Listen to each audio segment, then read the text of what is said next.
আসসালামু আলাইকুম এভরিওয়ান, সবাই কেমন আছেন? আশা করছি সবাই খুব ভালো আছেন। আজকে রান্না করতেছি গরুর মাংসের ঝরঝরে বিরিয়ানি, খুবই সিম্পল ভাবে। তার জন্য আগে আমি একটু সস গুঁড়ো, হালকা একটু শুকনো মরিচ গুঁড়ো দিয়েছি আমি 2 চামচ, যেহেতু 2 কেজি গরুর মাংস। তারপরে একটু সস গুঁড়ো, হালকা স্লাইড অল্প একটু হলুদ গুঁড়ো, শুধু কালারের জন্য।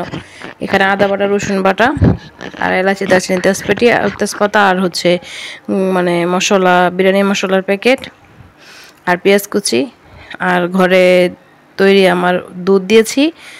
দুধের সাথে আমি একটু লেবু দিয়ে দিব, তাহলে টক দইয়ের কাজটা হয়ে যাবে। আর এখানে আমি একটু টমেটো সস দিচ্ছি, কিন্তু অনেক কষ্ট করে বের হচ্ছে না, শেষ হয়েছে মনে হয়। আর এখানে সেই মশলাটা দিয়ে নিচ্ছি, বিরিয়ানির মশলা, জিরা গুঁড়ো, সব কিছু দিয়ে এভরিথিং। তারপরে এটা আমি একটু ভালোভাবে মেখে, তারপরে আমি যেহেতু সিম্পল ওয়ে এটা রান্না করতেছি কোনো রকমভাবে, আর এটা আমি এখন রাইস কুকারে চড়িয়ে দিব। আর এখানে আমি একটু লেবু দিয়ে নিচ্ছি, যেহেতু দুধ দিয়েছিলাম। এখানে একটু স্বাদের জন্য একটু চিনি দিয়ে নিলাম,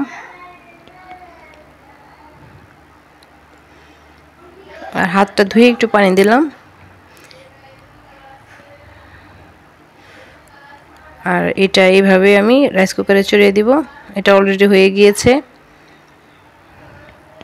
এখানে একটু আমার পেঁয়াজ ভাজা ছিল, সেটাও দিয়ে নিলাম। এখানে একটা আমি নাড়াচাড়া দিয়ে তারপর পানিটা শুকিয়ে নিব।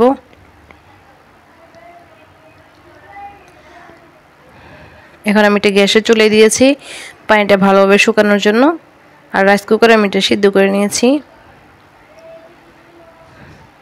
আর ওইদিকে আরেকটা পাতিলে আমি কিছু পেঁয়াজ ভেজে নিচ্ছি, এলাচি, দারচিনি, তেজপাতা দিয়ে নিচ্ছি।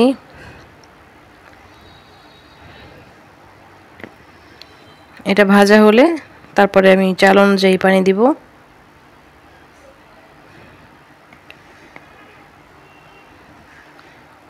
এখান থেকে আমি কিছু পেঁয়াজ উঠিয়ে রাখতেছি। আর এখন আমার চাল 2 কেজি মাংস ছিল, 2 কেজি চাউল দিয়েছি, তার জন্য আমি এখানে 4 কেজি পানি দিব। এখানে আমি 3.5 কেজি পানি দিয়েছি, আর ওইখানে বাকি আধা কেজি আমি দুধ দিয়েছি, তাহলে বিরিয়ানির স্বাদটা অনেকটা বেড়ে যায়। আর গুঁড়া দুধ থাকলে গুঁড়া দুধ দিতাম, গুঁড়া দুধ আমার ছিল না, তার জন্য এমনি গায়ের দুধ দিয়েছি ফ্রেশ। আর এখানে আমার সেই গোস্তটা আগে রান্না করা, সেটা আমি দিয়ে নিয়েছি। এখন দুইটা একসাথে জাল হলে তারপর আমি এখানে চাল দিয়ে নিব। এইভাবে রান্না করলে রান্নাটা একদম ইজি মনে হয়, সহজ মনে হয়। যদি কেউ রান্না করতে নাও মনে চায়, তারপরেও এইভাবে সহজভাবে এক বিরিয়ানি করে ঘরে খাওয়া যায়। তার জন্য আমি একদম সিম্পলভাবে আমি দেখিয়ে দিয়েছি, কোনো রকম মশলা দিয়ে।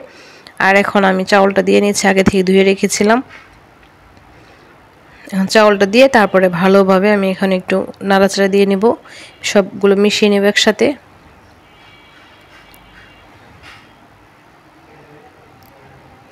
এর চাইতে সহজ আর বিরিয়ানি হতে পারে না। আমি যতটা সহজভাবে করেছি, আমি এতটা সহজভাবে করে থাকি সব সময়। আর এখন আমার পানিটা শুকিয়ে গিয়েছে, এখন আমি কেওড়া জল দিচ্ছি, আর দিয়ে নিচ্ছি কাঁচামরিচ।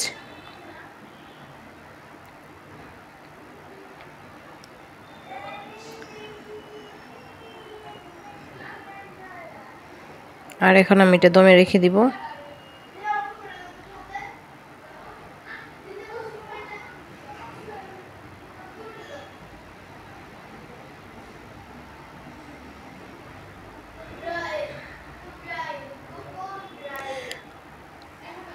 আমার পোলাও বিরিয়ানিটা একদম ঝরঝরে হয়েছিল। এই তো দেখেন, একদম ঝরঝরে একটা বিরিয়ানি হয়েছে। চাউলের মাপ এবং পানির মাপটা একদম সুন্দর ছিল, আর খেতেও ভীষণ মজা ছিল।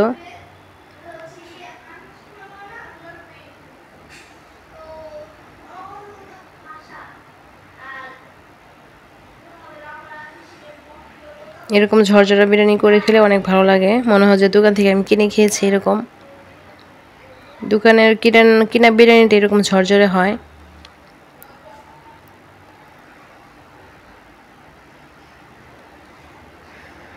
এখন আমি এটা আরও মানে দমে রেখে দিব। কালারটা অনেক মাশাআল্লাহ সুন্দর হয়েছে।